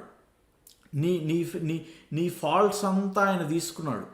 నువ్వు చేసే ప్రతి తప్పు, నీకున్న ప్రతి వీక్నెస్ ఆయన తీసుకొని సిలువలో ఆయన అవన్నీ మన పాపాలు, మన చెడు ఆలోచనలు, మనం ఇతరుల మీద చూసి పడే అసూయ, అలాంటివన్నీ ఆయన తీసుకొని సిలువలో అక్కడ వేలాడినప్పుడు దేవుని ఉగ్రత అంతా ఆయన శరీరం మీదకి వచ్చింది. దేవుని కోపం అంత, పాపాన్ని డిస్ట్రాయ్ చేయాలి అని ఆయన రైట్యస్ యాంగర్, ఆయన పరిశుద్ధుడు కాబట్టి ఆ పరిశుద్ధమైన న్యాయ విమర్శ అంతా ఆయన మీద పడిందనమాట. పడి అక్కడ పేమెంట్ అయిపోయింది. సో సైతాన్ వచ్చి మళ్ళీ నువ్వు ఈ తప్పు చేశావు, నువ్వు అందుకే ఇట్లా జరుగుతుంది అని మనల్ని దోషారోపణ చేసినప్పుడు అప్పుడు మనకి ధైర్యం ఉండాలి. అప్పుడు మనకేం చెప్పాలంటే నేను నీతిమంతుణ్ణి, నువ్వు నన్ను దోషారోపణ చేయడానికి వీలు లేదు, నేను యేసు ప్రభువులో నేను నీతిమంతుణ్ణి. ఎందుకంటే ఆయన చేసిన బలియాగాన్ని నేను నమ్ముతున్నా కాబట్టి నేను నీతిమంతుణ్ణి. సో నువ్వు ఏ పరిస్థితి నాకు తీసుకొని వచ్చినా నేను దాన్ని యాక్సెప్ట్ చేయను, అది నా మీద పని చేయదు అని చెప్పేసి మనం ఇచ్చేయాలన్నమాట. సో ఇది మనకు అర్థం కాకపోతే ఇప్పుడు మనం ఆశీర్వాదం పొందుకోవడంలో రెండు భాగాలు ఉంటాయి. ఒకటి, ఇప్పుడు అబ్రాహాముకి వాగ్దానం చేశాడు. ఇంకొకటి నిబంధన చేశాడు. సో రెండు భాగాలు ఉంటాయి. ఈ రెండు ఏంటని నీకు అర్థం కావాలి. వాగ్దానం ఎందుకు చేశాడు? ఆయన నిన్ను బ్లెస్ చేస్తా అని. ఆయన మంచివాడు కాబట్టి చేశాడు. ఆయన దేవుడు మనల్ని ప్రేమించేవాడు కాబట్టి చేశాడు. ఆయన ప్రేమ ద్వారా మనకి వాగ్దానం కలిగిందనమాట, ప్రామిస్ కలిగింది. తర్వాత రెండవది నిబంధన ద్వారా మనకి నీతి కలిగింది. సో వాగ్దానం ఏమో దేవుని కృప అన్నమాట, దేవుని ప్రేమ. నిబంధన ఏమో ఆయన నీతి. నిబంధన అంటే ఏంటి? నీ పాపమంతా నాది, నాకున్న మంచితనము, నాకున్న నీతి అంతా నీది అనేది నిబంధన. సో ఇది ఒక మాట మీకు చూపిస్తా, ఇది నోట్ డౌన్ చేసుకోండి. రోమిల్ రాసిన పత్రిక 5వ అధ్యాయం 17వ వచనం. రోమిల్ రాసిన పత్రిక 5వ అధ్యాయం 17వ వచనం. మరణము ఒకని అపరాధం వలన వచ్చినదై, అంటే ఆదాము అపరాధం వల్ల మరణం కలిగింది, వచ్చినదై ఆ యొక్కని ద్వారానే ఏలిన ఎడల కృపా బాహుల్యమును నీతి దానమును. ఇక్కడ చూడండి, రెండు విషయాలు మళ్ళీ పౌలు చెప్తున్నాడు. ఒకటి, దేవుడు మంచివాడు అని నీకు అర్థం కావాలి. ఆయన కృప ద్వారా నాకు సమస్తం అవైలబుల్ ఉంది, ఆయన ప్రామిస్ నాకు కలిగింది అనేది నీకు అర్థం కావాలి. అది కాకుండా నీతి దానము అంటే గిఫ్ట్ ఆఫ్ రైచియస్నెస్, నీతి దానము అంటే అది దేనివల్ల కలుగుతుంది? నిబంధన ద్వారా, సిలువలో ఆయన చేసిన కార్యం ద్వారా. అంటే నేను నీతిమంతుణ్ణి అని నువ్వు తెలుసుకోవాలి. సో ఇంకా ఈజీగా, ఇంకా దీన్ని క్లియర్గా మనం చెప్పుకోవాలంటే, దేవుడు మంచివాడని నీకు అర్థం కావాలి, ఆయనలో నువ్వు మంచివాడు అని నీకు అర్థం కావాలి. ఈ రెండు విషయాలు నీకు అర్థమైనప్పుడు నీ దగ్గర నుంచి ఆశీర్వాదం ఎవ్వడు తీసుకోలేడు. సైతాను కాదు, వాడి దురాత్మలు కాదు, లేకపోతే లోకంలో కలిగే పరిస్థితులు కాదు, ఏ విషయం నువ్వు ఆశీర్వదింపబడడానికి నీకు అడ్డం రావు. ఈ రెండు విషయాలు నీకు అర్థమైనప్పుడు. నా జీవితంలో పర్సనల్గా నాకు ఏం జరిగిందంటే, నాకు గత కొన్ని దాదాపు ఒక 7-8 ఇయర్స్, నాకు 7-8 ఇయర్స్ కాదు, ఇంకా ఎక్కువనే, 2009లో నేను ఫస్ట్ ఈ గాస్పుల్ ఆఫ్ గ్రేస్ అనేది వినడం జరిగింది, ఈ కృపా సువార్త. సో అది విన్నప్పుడు చాలా నాకు ఒక విషయం అర్థమైంది, దేవుడు మంచివాడు అనేది అర్థమైంది. తర్వాత ఏమైందంటే, ఎందుకో తెలియదు కానీ నన్ను నేను ఆయన చూసినట్టు చూడకుండా నన్ను నేను నా పరిస్థితులను బట్టి చూసుకోవడం నాకు అలవాటు అయిపోయిందనమాట. అది నాకున్న వీక్నెస్, నా క్యారెక్టరో నాకు తెలియదు, కానీ దాంట్లోంచి నేను బయటపడలేకపోయా. నా పరిస్థితులు ఎలా అయితే ఉన్నాయో దాన్ని బట్టి నన్ను నేను చూసుకోవడం ఆరంభించుకున్నాను అనమాట. అది చాలా కాలం అట్లా జరిగింది. సో అట్లా ఉన్నంత కాలం ఏం జరిగిందంటే, ఈ సాతాను ఈ తీర్పులు తీసుకొని వస్తాడు కదా, అంటే నువ్వు ఇది సరిగ్గా చేయలేదు అందుకే నీకు ఇట్లా జరుగుతుంది, ఈ విషయంలో నువ్వు సరిగ్గా లేవు అందుకే నీకు ఇలా జరుగుతుంది అనే తీర్పులు తీసుకొని వస్తాడు కదా. సో మనల్ని మనం హల్లెలూయా, ప్రైజ్ ద లార్డ్. దేవుడు ఒక్క 5 minutesలో ముగించుకుందామండి. దేవుడు కొన్ని విషయాలు మాట్లాడుతున్నాడు. చాలా ఇంపార్టెంట్ ఇది, చాలా ఇంపార్టెంట్. సో మనల్ని మనం ఎప్పుడు కానీ యేసు ప్రభు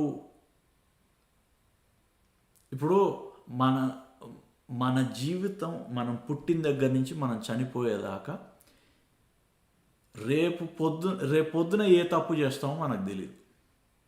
చేయకూడదని మనం అనుకుంటాం, కానీ ఒక్కొక్కసారి చేస్తుంటాం.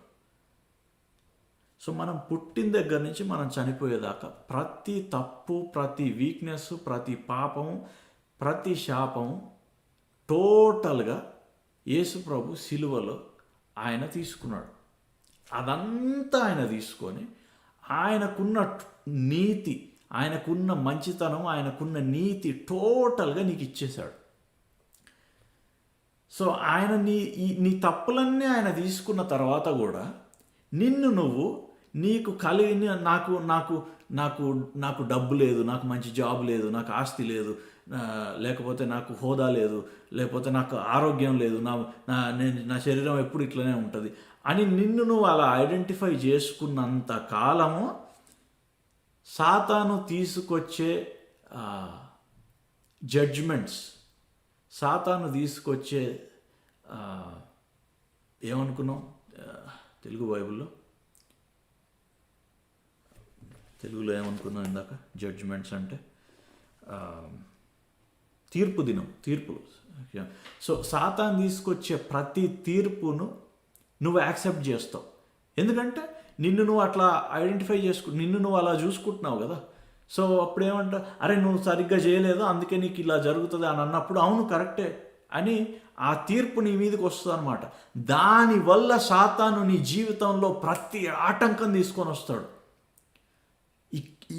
ఈ ఒక్క పాయింట్ నుంచి క్రైస్తవులు ఏం జరుగుతుందంటే, క్రైస్తవుల జీవితాల్లో వాడు ఓడిపోయినవాడైనా సరే, వాడిని యేసు ప్రభువుకు సిలువలో వాడి తల చితగొట్టినా సరే, ఈ ఒక్క విషయం నువ్వు నీతిమంతుడివి, దేవుళ్ళలో నువ్వు నీతిమంతుడివి అని అర్థం కానందుకు క్రైస్తవులను వాడు ఆట పట్టిస్తున్నాడు అనమాట. వాడు చెరబట్టుకుంటున్నాడు. వాడు ఏం లేదు, దాంట్లోంచి బయటపడడం ఒకటే ఒక ఫస్ట్ దేవుడు మంచివాడని నీకు అర్థం కావాలి, దేవుడు ప్రామిస్ నాకుంది అని నీకు అర్థం కావాలి. అది అర్థమైన తర్వాత ఆ ప్రామిస్ ఫుల్ఫిల్ కావడానికి నేను చేసేది ఏం లేదు, నా వీక్నెస్ అంతా, నా పాపం అంతా ఆయన తీసుకున్నాడు, ఆయన నీతి నాకు ఇచ్చేశాడు కాబట్టి, నేను నీతిమంతుడిని కాబట్టి ఆటోమేటిక్గా నేను బ్లెస్ చేయబడిన వాడిని అనేది నీకు అర్థమైతే సాతాను యొక్క తీర్పులు నీ జీవితంలో పనిచేయవు. అది అర్థం కానంత వరకు వాడు ఆడుకుంటాడు నేను ఇష్టం వచ్చినట్టు ఆడుకుంటాడు అన్నమాట. సో ఇది నాకు దేవుడు అంతకుముందు ఏం జరిగేదంటే, ఇప్పుడు ప్రేయర్ చేస్తే కూడా కొన్ని జరిగితే జరిగి, కొన్ని జరగకపోతే జరిగిపోయాయి అనమాట. అట్లా ప్రతిదీ హిట్ ఆర్ మిస్ లాగా ఉండేది.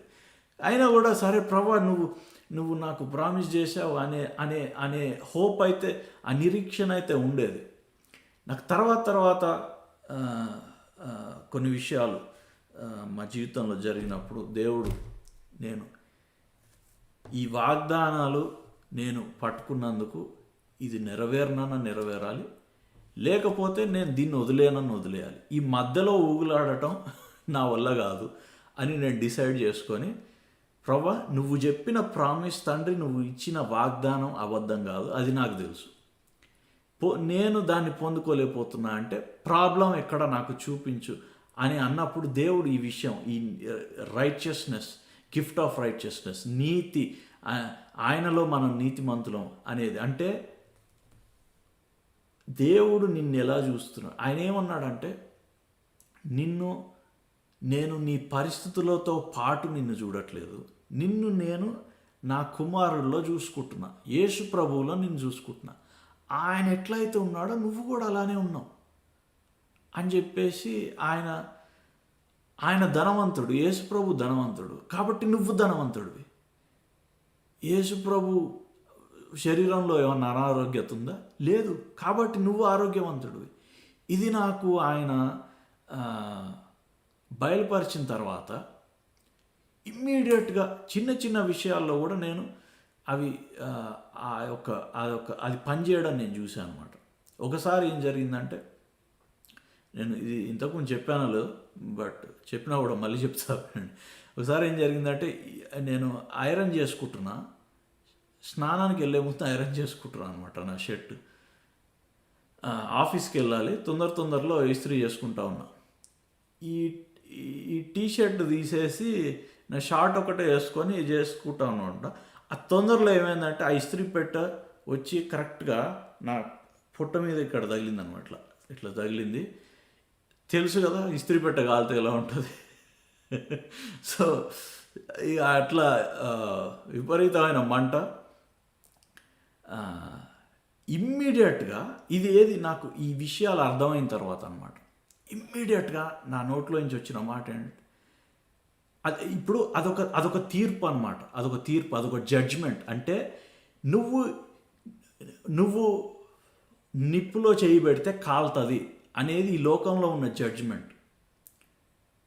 కానీ బైబిల్లో ఉన్న ప్రామిస్ ఏంటంటే, నువ్వు అగ్నిలో పడి నడిచినప్పుడు అది నిన్ను కాల్చదు అని చెప్పి బైబిల్లో ఉన్న ప్రామిస్. నువ్వు జలములలో పడి దాటినప్పుడు అవి నిన్ను ముంచివేయవు అని బైబిల్లో ఉన్న ప్రామిస్. లోకంలో ఉన్న నియమం ఏం చెప్తుందంటే, నువ్వు అగ్నిలో చేయబెడితే కాలుతుంది, ఇస్త్రీ పెట్టని పట్టుకుంటే కాలుతుంది అని లోకం చెప్తుంది. కానీ ఆ జడ్జ్మెంట్ నీ మీద లేదు అని బైబిల్ చెప్తుంది. అది నీకు అది నువ్వు దాని యొక్క రిజల్ట్, దాని యొక్క ఫలం నీ జీవితంలో చూడాలంటే నీకు తెలిసి ఉండాలి నేను నీతిమంతుడిని అని. ఇప్పుడు యేసు ప్రభు నీళ్ళ మీద ఎలా నడవగలిగాడు? ఎందుకంటే ఆయన నీతిమంతుడు కాబట్టి. నార్మల్ పర్సన్ వెళ్ళి నీళ్ళ మీద నడిస్తే మునిగిపోతారు. అది లోకంలో ఉన్న జడ్జ్మెంట్, అది లోకంలో ఉన్న నియమం. నువ్వు నీళ్ళ మీద నడవకూడదు, నడిస్తే మునిగిపోతావు అనమాట. కానీ యేసు ప్రభు నీళ్ళ మీద ఎలా నడవగలిగాడంటే ఆయన నీతిమంతుడు. అంటే నీతిమంతుడి మీద ఈ లోకంలో ఉన్న తీర్పులు నీతిమంతుడి మీద పనిచేయవన్నమాట. సో ఆ రోజు నాకు ఏమైందంటే, అది కాలుతుంది, మంట పుడుతుంది, ఆ ఇస్త్రీ పెట్ట అంటుకునేసరికి ఇమ్మీడియట్గా నేనేమన్నా అంటే, నా శరీరంతో నేను చెప్పాను అనమాట, బాడీ నీతో మాట్లాడుతున్నా, మంట మండుతుంది, నొప్పి లేస్తుంది, బాధ కలుగుతుంది అని నాకు చెప్పొద్దు. ఈ బాధ యేసు ప్రభు తీసేసుకున్నాడు అనగానే నా మనసులో ఇంకొక పక్క ఆలోచన, నువ్వు ఇస్త్రీ పెట్ట కాల్చుకొని ఇట్లా మాట్లాడతావేంది అనే ఆలోచన అన్నమాట సైడ్లో. బట్ నేను దాన్ని వినలేదు, నేను దాన్ని లెక్క చేయలేదు. నేనేమన్నా అంటే, నేను ఇస్త్రీ పెట్టతో నా చేతులతో నేను కాల్చుకున్నా సరే, దీన్ని కూడా, ఈ తీర్పుని కూడా యేసు ప్రభు ఆయన శరీరంలో ఆయన తీసుకున్నాడు శిలువ మీద అని నేను నా శరీరంతో చెప్పడం జరిగిందంటే, ఇమ్మీడియట్గా ఒక 3-4 సెకండ్స్లో ఆ మంట ఆగిపోయింది. అది అయిపోయింది. స్నానానికి స్నానం చేస్తే నీళ్లు పడుతుంటే మళ్ళీ మండుతుంది అనమాట. మళ్ళీ చెప్పా శరీరంతో. సో ఇక్కడ ఇంతకుముందు యెషయా గ్రంథంలో మనం చూసాం కదా. సో అయిపోయిందండి, ఒక 5 మినిట్స్లో కంప్లీట్ చేసుకుందాం. యెషయా గ్రంథంలో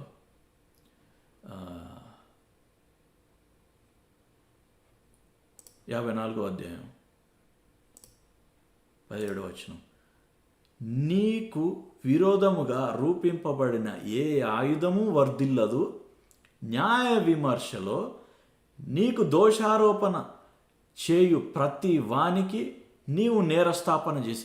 ఇప్పుడు నాకు దోషారోపణ ఎవరు చేస్తున్నారు? ఈ భూమి మీద ఉన్న న్యాచురల్లా నాకు దోషారోపణ చేస్తుంది అనమాట. నువ్వు ఇస్త్రీ పెట్టబెట్టి కాల్చుకున్నావు, నీకు మంట మండుతుంది అని చేస్తుంది అని దోషారోపణ చేస్తుంటే నేనేం చేస్తున్నా? వానికి నీవు నేరస్థాపన నేను ఏ వాయిస్ అయితే నాకు జడ్జిమెంట్ పాస్ చేస్తుందో నేను దానికి ఆ స్వరానికి నేను జడ్జిమెంట్ పాస్ చేస్తున్నాను అనమాట. ఏమంటున్నా అంటే, లేదు, యేసు ప్రభు దీన్ని తీసేసుకున్నాడు, నేను దీన్ని రిసీవ్ చేసుకోను అని నేను మళ్ళీ చెప్పినప్పుడు మళ్ళీ ఒక 3-4 సెకండ్స్లో పోయింది. కంప్లీట్గా. అది అయిపోయింది. ఇంకా ఇంకా ఇంకా ఇంకా మంట లేదు, ఏం లేదనమాట. తర్వాత 2 రోజుల తర్వాత నేను చూస్తే అక్కడ నల్ల మరకలాగా ఫామ్ అవుతుంది. సో కాలినప్పుడు తర్వాత ఎట్లా అవుతుందో నాకు తెలుసు కదా, అలా ఫామ్ అవుతుంది కరెక్ట్గా ఈ పొట్ట మీద అనమాట. నేను మళ్ళీ అన్నా, ఇది కూడా, ఈ మరక కూడా నా శరీరం మీద ఉండటానికి వీల్లేదు, నేను ఈ జడ్జిమెంట్ నేను తీసుకోను అని అన్నప్పుడు తర్వాత ఇంకో 2 రోజుల తర్వాత చూస్తే మరక కూడా లేదనమాట. సో ఇది ఎప్పుడు కానీ సైతానికి నీ మనసులో ఎక్కడైనా ఒకటి గుర్తుపెట్టుకోవాలండి, నీ మనసులో ఉన్న ప్రతి ఆలోచనని నువ్వు జడ్జి చేస్తూ ఉండాలి. ప్రతి ఆలోచన నీ మైండ్లో వచ్చే ప్రతి థాట్ని, ప్రతి ఆలోచనని నువ్వు ఫిల్టర్ చేసుకోవాలన్నమాట. నువ్వు జడ్జి చేయాలి, నువ్వు డిసర్న్ చేయాలి. ఎలా చేయాలంటే, నీకు వచ్చే ఆలోచన నువ్వు దేవుని యందు నీతిమంతుడివి అని చెప్తుందా ఆ ఆలోచన, లేదంటే నీకు కొదువ ఉంది, నీకు లేమి ఉంది, నీకు అనారోగ్యత ఉంది అని చెప్తుందా? ఆ ఆలోచనలు మనం ఎప్పుడైతే మనం నాకు కొదువ ఉంది అని నిన్ను నువ్వు ఐడెంటిఫై చేసుకుంటావో, ఇమ్మీడియట్గా నీ మీద తీర్పులు వస్తాయన్నమాట. ఆ యొక్క కొదువకి దానికి ఉండే తీర్పులు నీ జీవితంలో నువ్వు చూస్తావు. ఎప్పుడైతే నాకు ఆ అనారోగ్యత ఉంది అనే ఆలోచన, అంటే నిన్ను నువ్వు అలా చూసుకుంటావో, నిన్ను నువ్వు అద్దంలో చూసుకున్నప్పుడు నువ్వు ఆరోగ్యవంతుడిగా చూసుకుంటున్నావా, లేదంటే రోగం కలిగిన వాడిగా చూసుకుంటున్నావా? నువ్వు రోగం కలిగిన వాడిగా నిన్ను చూసుకుంటే ఆ రోగం అనేది నీ మీద పనిచేస్తుంది. సైతానికి అక్కడ కలుగుతుంది అనమాట. సో ప్రతిదీ మన ఆలోచనలోనే ఉంటుంది. బ్లెస్సింగ్ రిసీవ్ చేసుకోవడం అనేది మన ఆలోచనలలోనే ఉంటుంది అనమాట. సో ఇది మనం ఈరోజు చాలా విషయాలు మనం మాట్లాడుకున్నాం. సో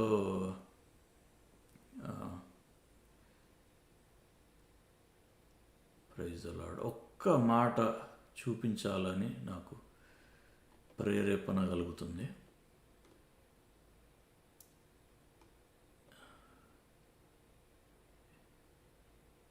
సరే, అది చదవాల్సిన అవసరం లేదు, నేను చెప్తాను, మీరు తర్వాత చదువుకోండి. అది యాకోబు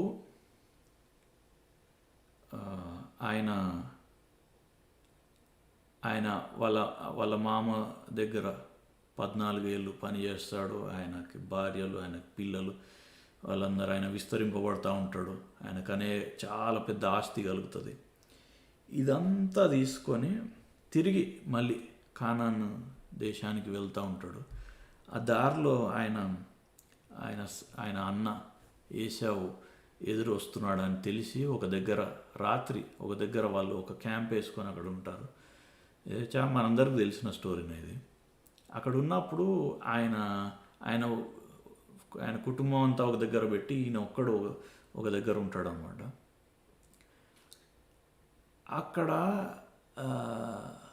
అక్కడ ఆయనకి ఒక దేవుడు, ఒక దూతలాగా, యేసు ప్రభువే ఒక దూతలాగా వస్తాడు అన్నమాట.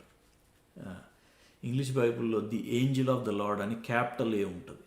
అంటే అది యేసు ప్రభువే అట్లా ఒక దూత, ఒక మనిషిలాగా వస్తాడు. అక్కడ వచ్చినప్పుడు యాకోబు దేవుడు ఆయన ఎరిగి అక్కడ ఆయనతో పోరాడతాడు. మనకు తెలుసు కదా, పోరాడతాడు. నువ్వు బ్లెస్ చేస్తే, నువ్వు నన్ను దీవిస్తే కానీ నేను ఇక్కడి నుంచి కదలను, నిన్ను పోనివ్వను అని చెప్పి ఆయనతో పోరాడతాడు అన్నమాట. అక్కడ ఇప్పుడు మనకి చాలామంది వాక్యం చెప్తూ ఉంటారు, మెసేజ్లు చెప్తూ ఉంటారు, దేవునితో పోరాడాలి, దేవునితో పోరాడాలి, నువ్వు రాత్రంతా ప్రార్థన చేయాలి యాకోబు చేసినట్టు అని చెప్తూ ఉంటారు. అక్కడ పాయింట్ అసలు మెయిన్ పాయింటే మర్చిపోతారు. అక్కడ ఏం జరిగిందంటే, యాకోబు అట్లా పోరాడుతున్నప్పుడు దేవుడు ఏం చేస్తాడంటే, ఆయన ఎముక, ఆయన హిప్ బోన్ ఉంటుంది కదా, ఆయన ఆయన ఆయన కుడి కాలి ఆ తొడ ఎముకని జాయింట్లో నుంచి పక్కకు జరుపుతాడు అనమాట. ఆ జాయింట్లో నుంచి బయటికి లాగుతాడు ఆ ఎముకని ఆయనతో దేవుడితో పోరాడుతున్నప్పుడు. ఎందుకు దేవుడు అట్లా చేశాడంటే, నువ్వు నాతో పోరాడి గెలవలేవు, నా ఆశీర్వాదాన్ని నువ్వు నాతో పోరాడి నీ బలముతో నీ శక్తితోటి నువ్వు దాన్ని పొందుకోలేవు. ఇప్పుడు యాకోబు అప్పటికే చాలా చాలా దీవించబడ్డాడు. యాకోబు విస్తారంగా దీవించబడ్డాడు. ఆయనకున్న ఆస్తి అంతా తీసుకొని ఆయన వెళ్తుంటాడు అనమాట. కానీ ప్రాబ్లం ఏంటంటే, కొన్ని సంవత్సరాల క్రితం అక్కడి తన తండ్రి దగ్గర నుంచి ఆశీర్వాదాన్ని తీసుకోవాలనుకున్నప్పుడు తండ్రికి కళ్ళు కనపడవని చెప్పి తన తల్లి చెప్పిన మాటలు తీసుకొని పైన తన అన్నకి శరీరం మీద బాగా ఎంట్రుకలు ఉంటాయి కదా, సో అలాంటి బట్టలు, అలాంటి చర్మం, మేక చర్మం ఒకటి తగిలించుకొని అన్నలాగా వేషం మార్చుకొని తండ్రి దగ్గరికి వెళ్ళి ఆశీర్వాదాన్ని తీసుకుంటాడు అన్నమాట. సో ఇసాకు ఆయనని ఆశీర్వదించేశాక ఆయన ఆశీర్వాదం ఆయన మీదకి వెళ్ళిపోతుంది, యాకోబు మీదకి. కానీ ప్రాబ్లం ఏంటి, దేవుడు ఆల్రెడీ యాకోబుని చూస్ చేసుకున్నాడు. రెబెకాకి ఇసాకుకి ముందే చెప్తాడు, ఇద్దరు కవలలు కదా, పెద్దవాడు చిన్నవాడికి దాసుడై ఉంటాడు, చిన్నవాడు దీవించబడతాడని చెప్పాడనమాట. ఆ రోజుల్లో ఆనవాయితీ ప్రకారం పెద్దవాడికి ఆశీర్వాదం రావాలి. కానీ దేవుడు అక్కడ ఏం చూపించాలనుకుంటున్నాడు అంటే, నువ్వు పెద్దోడివా, నువ్వు చిన్నోడివా, నువ్వు ఎక్కువనా, నువ్వు తక్కువనా, అట్లా రాదు నీకు ఆశీర్వాదం. నేను కంప్లీట్లీ బై మై గ్రేస్, నా కృప ద్వారా నిన్ను చూస్ చేసుకున్నా కాబట్టి నీకు ఆశీర్వాదం కలుగుతుంది అనేది చూపించడానికి యాకోబుని ఎన్నుకున్నాడు. కానీ యాకోబు మాత్రం ఏదో నా సొంత తెలివితేటలతో తెచ్చుకోవాలని తెచ్చుకున్నాడు. అయితే ఈయనకి దేవుడిచ్చిన బ్లెస్సింగ్ ద్వారా ఇదంతా కలిగినా సరే ఆయనకు ఆ కాన్ఫిడెన్స్ లేదనమాట. ఇదంతా నాకు పోతుంది అనే భయంతో, నువ్వు నన్ను బ్లెస్ చేస్తే కానీ నేను వెళ్ళను, నువ్వు నన్ను బ్లెస్ చేస్తే కానీ నేను పోనీయను అని చెప్పి రాత్రంతా ఆయన దగ్గర మొరబెడతా ఉన్నాడు అనమాట. ఆయనతో ఫైట్ చేస్తూ ఉన్నాడు. ఆయన సింపుల్గా ఏం చేశాడంటే, పక్కటెముక ఆయన తొడ ఎముక, కుడికాలు అంటే ఏంటంటే బలం, మన బలం అనమాట. కుడికాలు, కుడి చేయి అంటే మన బలం. ఆయన కుడికాలు ని ఆ జాయింట్లోంచి లాగేశాడు అనమాట. అంటే అప్పటి నుంచి కుంటుకుంటూ నడవాలి యాకోబు. ఎందుకు అలా చేశాడంటే, నువ్వు పోరాడి నా దగ్గర తెచ్చుకోలేవు, నేను ఆల్రెడీ నిన్ను చూస్ చేసుకున్నా, నేను ఆల్రెడీ నిన్ను యాకోబుని దీవించాలని నేను డిసైడ్ చేసుకున్నా, దాన్ని నువ్వు నమ్మితే నీకు బ్లెస్సింగ్ కలుగుతుంది. సో అది ఆ విషయం యాకోబుకి అర్థమైనప్పుడు అప్పుడు ఆయన పేరు మార్చాడు ఇజ్రాయేలు అని. ఇజ్రాయేలు అంటే, యాకోబు అంటే మోసం చేసేవాడు అని అర్థం అనమాట. ఆయన పేరుకి మోసగాడు యాకోబు అంటే. ఇజ్రాయేలు అంటే రాజకుమారుడు. సో ఇప్పుడు మోసం చేసి ఆశీర్వాదం తెచ్చుకోవాల్సిన అవసరం లేదు. నువ్వు రాజకుమారుడివి, నువ్వు రాజకుమార్తెవి, you are a prince and princess. నువ్వు యేసు ప్రభువులో నీకు రాజరికం ఉందన్నమాట. ఆయన నిన్ను చూస్ చేసుకున్నాడు. సో ఫ్రీగా బ్లెస్ చేస్తాడు ఆయన. మనం ఆయన దగ్గర పోరాడి చేయాల్సిన అవసరం లేదు. ఎబ్బేజు జీవితం ఒక్క ప్రార్థనలో మారిపోయినట్టు మన జీవితం కూడా ఒక్క ప్రార్థనలో మారిపోగలదు. కేవలం ఆయన మనకు చేసిన సాక్రిఫైస్ని జ్ఞాపకం చేసుకోవాలి. సో అదే అండి, చాలా విషయాలు మనం మాట్లాడుకున్నాం, కానీ ఇవన్నీ చాలా ఇంపార్టెంట్. ఇది మనం విషయాలు మళ్ళీ మీరు చదువుకోండి, బైబిల్లో వెళ్ళి మీరు చదువుకోండి, ఇది ధ్యానం చేసుకోండి. సో ఎప్పుడు కానీ బైబిల్లో కీర్తనల్లో కానీ తర్వాత వేరే దగ్గర కూడా ఇజ్రాయేలు దేవుడు కునుకడు నిద్రపోడు అని ఉంటుంది కదా కీర్తనల్లో. అంటే ఏంటి అర్థం? ఇజ్రాయేలు దేవుడు కునుకడు నిద్రపోడు అని లేదు, ఇజ్రాయేలు దేవుడు కునుకడు నిద్రపోడు అని ఉంది. అదొక కీ అన్నమాట, గుర్తుపెట్టుకోవాలంటే. యాకోబుని ఇజ్రాయేల్గా ఎలా చేశాడు అంటే, ఆయన సొంత శక్తితో కాదు, నేను నిన్ను దీవిస్తున్నా కాబట్టి, నేను నిన్ను కోరుకున్నా కాబట్టి, నేను నిన్ను చూస్ చేసుకున్నా కాబట్టి. సో అలా ఆ నిబంధన నువ్వు జ్ఞాపకం చేసుకున్నప్పుడు నీ పట్ల నీ దేవుడు కునుకడు, నిద్రపోడు అనమాట. సో ఇట్లా బైబిల్ చదివినప్పుడు మనం ఇలా ఇలా ఈ యొక్క ఈ యొక్క ఆ, నేను ఈరోజు ఇచ్చిన కీస్ అంటే అబ్రహాము దేవుడు, యాకోబు దేవుడు, ఇజ్రాయేలు దేవుడు అని చెప్పి ఎక్కడ ఉన్న బైబిల్లో ఈ వాగ్దానం, ఈ నిబంధన మనం జ్ఞాపకం చేసుకోవాలి. అది యేసు ప్రభు సాక్రిఫైస్లో మనకి ఫుల్ఫిల్ అయింది. నెక్స్ట్ వీక్ ఈ సిరీస్ మనం ఎండ్ చేస్తాం, యెహోవా ఆశీర్వాదం అనే సిరీస్. యేసు ప్రభు చేసిన సాక్రిఫైస్, ఆయన బలియాగంలో ఎట్లా ఈ బ్లెస్సింగ్ కంప్లీట్ చేశాడు ఆయన, మనందరం ఎలా ఎలా కొత్త నిబంధనలో దీవెనలు విస్తారంగా ఎలా మన మీద కుమ్మరించాడో నెక్స్ట్ వీక్ మనం చూడబోతున్నాం. సో అదండి, కమ్యూనియన్లోకి మనం వెళ్దాం.